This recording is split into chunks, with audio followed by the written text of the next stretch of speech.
I'm Michael Boland, I'm Blake Lassiter. and we both serve as clergy in the Arkansas Conference of the United Methodist Church. We're here to give you a message of hope. We're not here to solve the problems of our church. We're not here to offer any great solutions, but we're here to offer you a little hope. We are two pastors who serve in the same county, but on opposite ends of that county. And the irony there is that Blake and I also have differing opinions when it comes to theological issues as well as political issues. And yet our mission together in working through the mission field of this county has allowed us to begin a relationship that's not just a partnership of ministry, but really a friendship. I have come to know Blake as an individual. I've come to love him. I've come to respect him.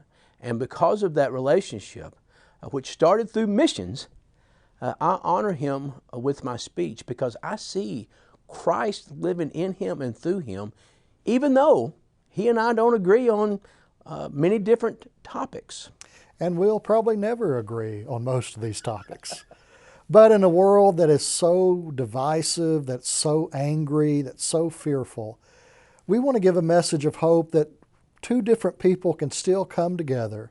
They can still be colleagues, they can still serve, and they can still have a rich and meaningful friendship. The Methodist Church has always celebrated those differences. We've always made room for one another. We've always been a place where we could let others believe what they wanted to believe, and we could still work together in a greater mission and love one another and serve Christ in a more deeper and meaningful way.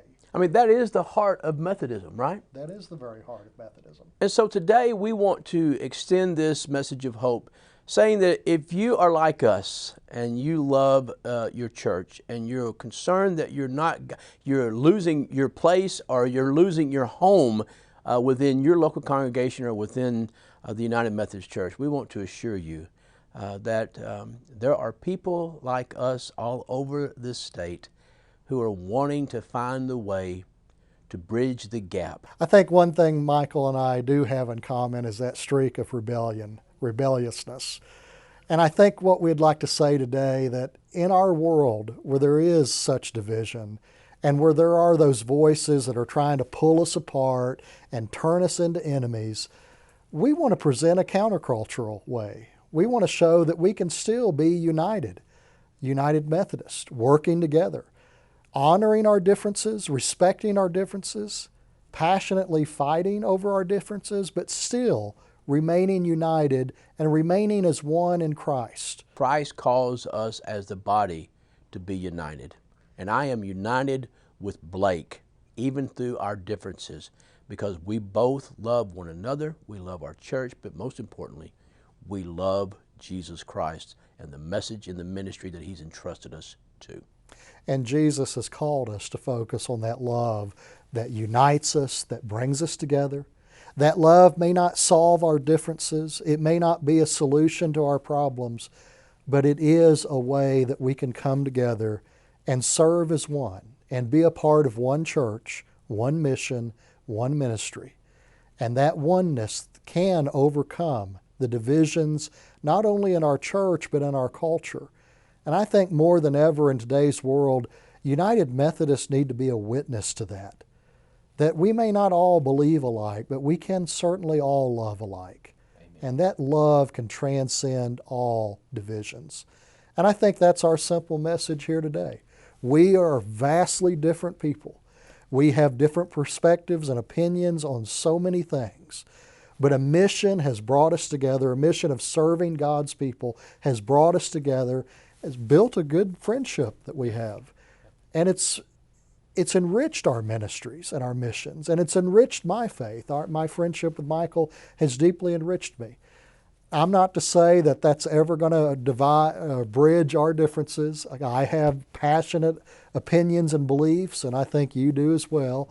And we're not trying to solve those, and I doubt we'd ever solve those, but I think the one thing we have found is that when we focus on our love for one another, we can transcend those differences, and we can do better work for Jesus Christ.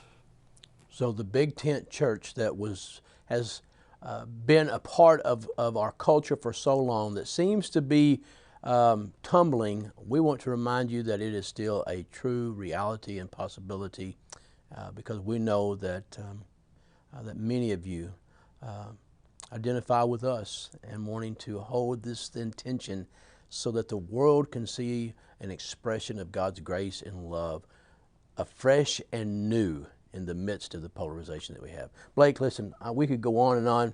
I want to thank you, brother, for everything. Thank you for your friendship. Thanks for the partnership in ministry. And thanks for being willing to be vulnerable to make this video. Thanks, Michael.